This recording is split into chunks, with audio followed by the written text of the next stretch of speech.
and legislative support staff speaks volume about its understanding of collaborative governance under the Petroleum Industry Act. Regulation and legislation are not parallel lines, they are complementary forces. When regulators and lawmakers understand each other's mandates, constraints, and expectations, the Nigerian people ultimately benefit. On behalf of the committee and the House of Representatives, I thank the authority leadership and management for their partnership, professionalism, and continued engagement with the National Assembly. Esteemed colleagues, capacity building is not a ceremonial exercise, it is a strategic necessity. The downstream petroleum sector is one of the most complex, sensitive, and impactful sectors of our economy. It touches every Nigerian through fuel availability, pricing, transportation costs, inflation, power generation, industrial productivity, and household welfare. With the passage and implementation of the PIA, the sector has undergone profound structural, regulatory, and operational changes. New institutions have emerged, old assumptions have been challenged, market dynamics are evolving, investor expectations are shifting, and public scrutiny has intensified. As legislators charged with oversight, lawmaking, and representation, we must continuously update our understanding of this development.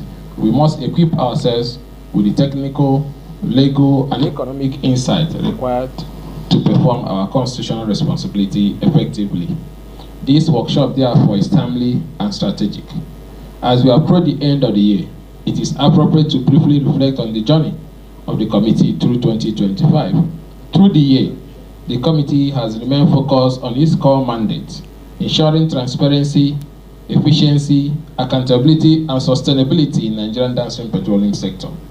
We have embarked on oversight of downstream regulatory reforms under the PIA, engagement with key stakeholders across the fuel supply and distribution chain, monitoring issues of fuel availability, pricing stability, and consumer protection, addressing challenges relating to importation, local refining, storage, and distribution infrastructure, supporting policies aimed at energy security, competition, and private sector participation. Among our achievements for the year includes also interfacing with regulatory agencies, operators, labor unions, and consumer groups to balance national interests with market realities. We have also continued to strengthen our internal processes through improved committee coordination, evidence-based hearing, stakeholders consultation, and interagency collaboration. None of these achievements would have been possible without the dedication of committee members and the professionalism of our clerk, researchers, legal advisors, and support staff. I salute your diligence and sacrifice. Let me take a moment to specially acknowledge our committee secretariat. Behind every successful hearing, report, oversight visit, and legislative intervention is a team of committed professionals who often work quietly and tirelessly. Your role is not auxiliary, it is central to the effectiveness of this committee. This workshop is as much for you as it is for the honorable members.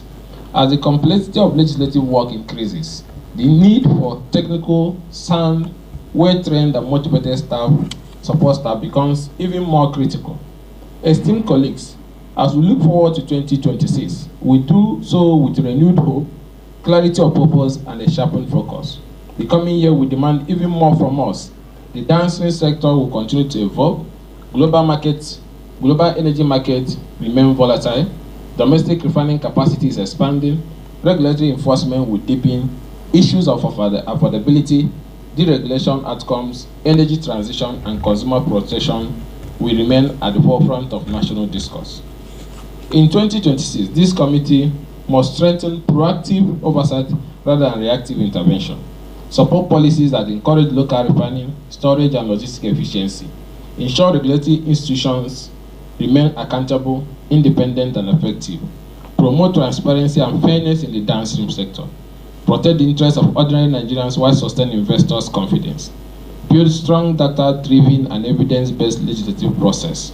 Above all, we must continue to act in national interest, guided by facts, informed by expertise, and anchored in our constitutional responsibility. Let me emphasize that no committee, no regulator, no institution can succeed in isolation.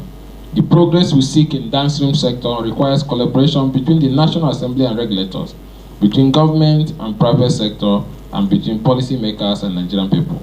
I urge all participants to approach this meeting with open mind, intellectual curiosity, and a commitment to learning. Ask questions, challenge assumptions, engage constructively with the facilitators and with one another. The value of the program will not be measured by certificate or photograph, but by how the knowledge gained here translates into better oversight, better laws, and better outcomes for Nigerians. In closing, let me once again state that this committee is alive to its responsibility, and that is why the ongoing disagreement between Dangote Refinery and the NMDPRA, that the committee has started looking into it and will be inviting both parties for the committee to hear directly from them. It's on that note that the committee is pleading with the key actors in the dispute to cease forthwith media attacks to help not destabilize the downstream sector while the committee looks into it. The NMDPRA want to thank the NMDPRA for organizing this important workshop, my esteemed colleagues for their commitment and attendance, our hardworking committee staff and other support personnel, the facilitators and resource persons for sharing their expertise. As we conclude 2025 and prepare for 2026, let us recommit ourselves to service, excellence, and integrity. Let us move forward with renewed hope, stronger capacity, and a shared determination to strengthen Nigerian downstream petroleum sector for the benefit of present and future generations. I wish all a productive and rewarding deliberation. Thank you, and God bless the Federal Republic of Nigeria.